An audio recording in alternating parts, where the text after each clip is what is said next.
లైఫ్లో తాటి చెట్టు ఎక్కలేదు, ఎప్పుడు కొట్టలేదు, అయినప్పటికీ 30 సెకండ్లలో కొట్టా. ఏ పనైనా మనకి సాధ్యమే. పల్లె నుండి ప్రపంచానికి వెళ్ళాను, ప్రపంచం నుంచి పల్లెకి ఎందుకు వచ్చాను? రాష్ట్రం లక్షల కోట్ల అప్పు, కుటుంబానికి 5 కోట్లు అప్పు తీర్చే నాయుడు ఎవరు లేరు. స్పెషల్ స్టేటస్ తెచ్చారా, స్పెషల్ ప్యాకేజ్ తెచ్చారా, స్మార్ట్ సిటీలు కట్టారా, నిరుద్యోగులు కంపెనీలు తీసుకొచ్చారా, ఉద్యోగాలు ఇచ్చారా? ఎలక్షన్ ముందు 2000 ఇస్తారు. ఈ సైకిల్ వాళ్ళు, ఫ్యాన్ వాళ్ళు తీసుకోండి, అందరూ ఇస్తారు. ఇంటి దగ్గర చూసారా?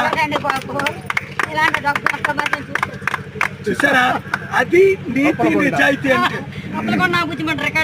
అప్పలకొండ రికార్డులోకి వెళ్ళింది. ఎందుకు?